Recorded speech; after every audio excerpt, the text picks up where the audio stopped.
Hi there, Cosmic Family. My name is Leal. In this incarnation, I am here today to talk about the energies of this next week from today, May 4th until May 11th. So this week we have the energy of Pluto very, very present. In fact, today itself, Pluto starts its retrogradation. I'm going to talk a little bit about that. But it is going to be present the whole week because it is stationary and because it is the regent of the next full moon in Scorpio that we are on our way to experiment that. That happens on May 12th. I'm going to talk about that full moon in a next broadcast. But I am going to make a little like overview. I don't know if that is the expression of certain aspects that participate of that full moon. So a lot of presence of Pluto and a lot of presence of Uranus, which is also a protagonist of that full moon.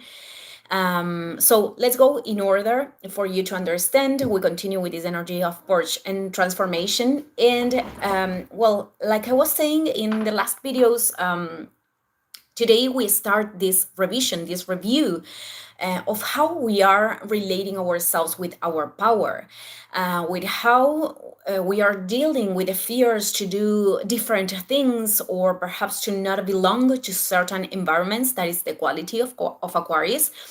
To approach situations in which we don't have the control on how the changes are going to develop in the future, and how we are relating ourselves with technology, how much power we are giving to technology. We are going to see this, of course, in terms of the collective. In fact, in the time in which Pluto, that we have experimented with Pluto in Aquarius, it was specialized a lot of accelerated news regarding the advancement of artificial intelligences, and they are going to continue, of course. But with this period of Pluto retrograde, perhaps we could see more the effect, the impact that they could have, and people have to reevaluate how they are going to innovate, how they are going to regenerate themselves to contribute with society, which things they can do, which new things they can do, because we know that the intelligences are going to replace many jobs that were part of of what humans used to do. So even though I personally think that there are a lot of dark aspects in relation to intelligences, and we can see them, distorted uses of the power with the intelligences, I also think that they are part of the acceleration of the collapse of these old forms that are opening new potentials for the whole society, new creative potentials. I mean, we are not talking about Pluto in Capricorn, the power based in the status quo of the moment. Here, there is an invitation to be authentic, but that authenticity is not like, I am like this.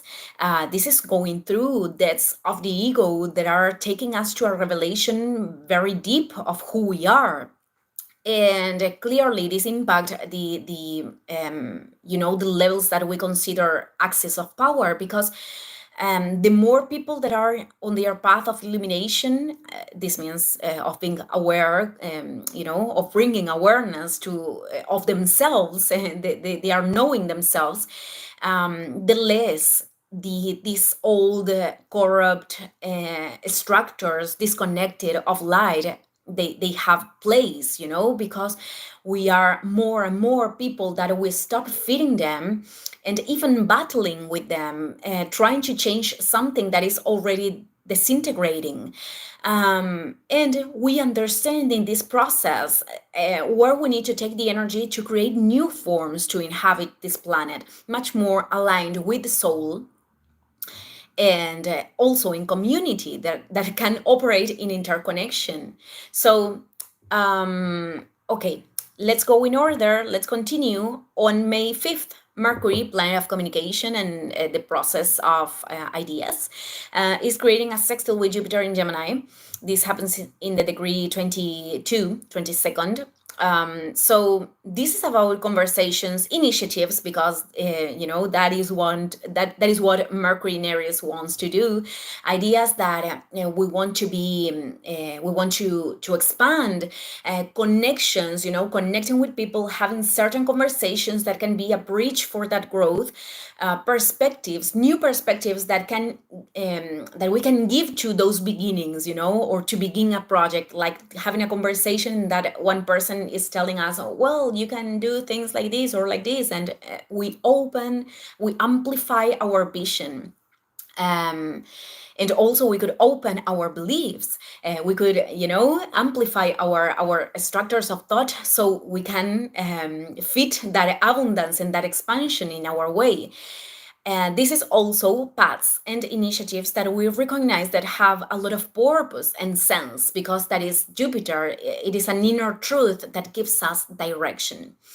On May 6th, Venus in Aries, it is the one that is going to create a sextile with Pluto, that is stationary retrograde in Aquarius. So Venus is the planet of desires of the soul, of relationships, and well, because Pluto is still stationary, it is calling us to this revision, this review, and this transit could be learning to regulate our impulsive or our impatience regarding the directions that we want to assume, the things that we want to create, both in our relationships, in our projects of life, that that are bringing us true satisfaction, because that is Venus about. Venus is very linked with pleasure. So this could be an aspect that for people that could be, presenting resistances for, any reason to move forward or to begin certain things.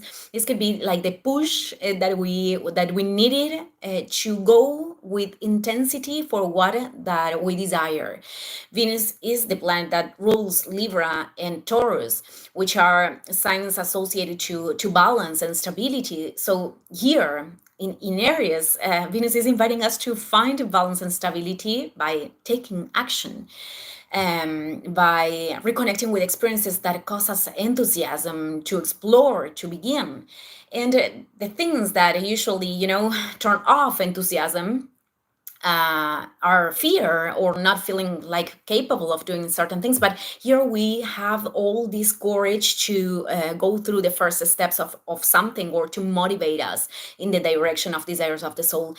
These are very beautiful aspects. On this same day, May 6th, Mercury again creates a conjunction with Chiron in Aries. They are still in a sextile with Jupiter in Gemini. So normally this conjunction could present like conversations, words that are said perhaps without thinking, because this could be a tendency with Mercury in Aries, that could activate pain in us or in others. And well, many times we could say things without any intention. It is going to depend in circumstances, but there could be a tendency to react in non-assertive ways. So I think that the integration response to be in charge of that pain, to know that is part of things that in which we have made identity, and to communicate in a direct way what we feel. But direct doesn't mean aggressive. So this could be a moment to practice, to see things from the point of view of the other person, from other points of view. And this is something that the sextile with Jupiter in Gemini could bring. And it is something that for Mercury in Aries, it is not that fluid, because every planet that goes through Aries, when it is not incarnated with certain like maturity, and here we are understanding a little bit what is the transit of Saturn in here about.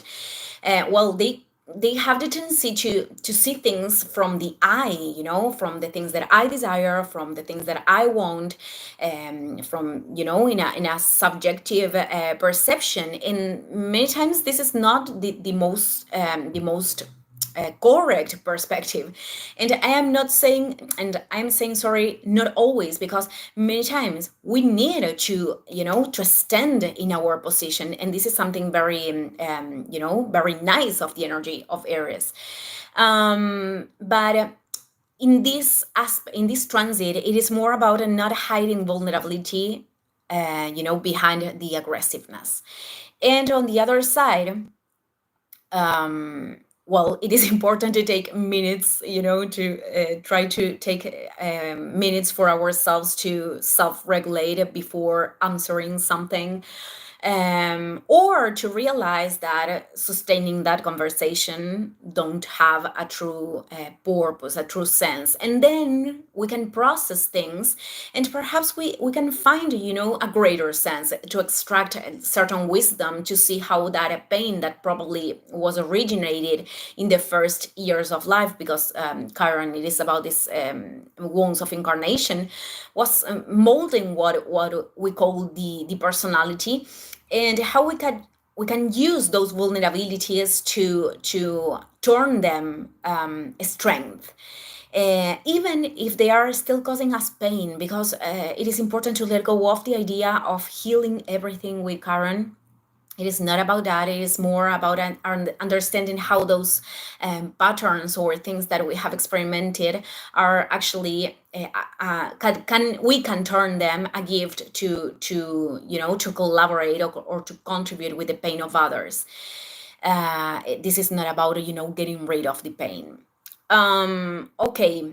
With Mercury, we have another transit, because on May 10th, Mercury enters Taurus until May 25th. So Mercury here is slowing down the rhythm. It has a very practical focus. This is about giving form, giving shape to the ideas, sending them to earth, accepting and enjoying the process, because everything in Taurus is about, learning to enjoy too. But it is, a sign ruled by Venus, but it also activates a square with Pluto in Aquarius. I'm going to talk about that also in the video of the full moon in Scorpio. This is an aspect that participates, and Pluto is the regent. So this moves us to transform structures of thought that maybe we have like very rooted, in order to generate changes, and like we are pushed to do those things. So this could bring certain resistances, but yeah, we have a transformation ahead, another one these days. And well, from May 6th, more or less, we have active, this is something that participates of the full moon, but it is going to be perfected the next week, the conjunction between the Sun and Uranus in Taurus. And this is going to be a strong one, because this is the last time that they are going to have an encounter in Taurus. The next time that they are going to meet each other, it is going to be in Gemini. So we have like a final liberation. There is something that is quite a closure of a cycle, regarding what we have experimented with Uranus from 2019 to 20. Sorry, yeah, I don't know if I am saying that correctly. Okay, and Uranus is the planet of disruptive changes, of situations that we didn't expect, but also of these sudden calls of the higher self and creative ideas. So we are going to deepen in this, but there is something very important happening regarding this last conjunction. And well, as I said, this is culminating a cycle, because it is participating of the full moon in Scorpio. Okay, I am going to end this video here. Thank you everyone, and see you in the next one. Ciao ciao.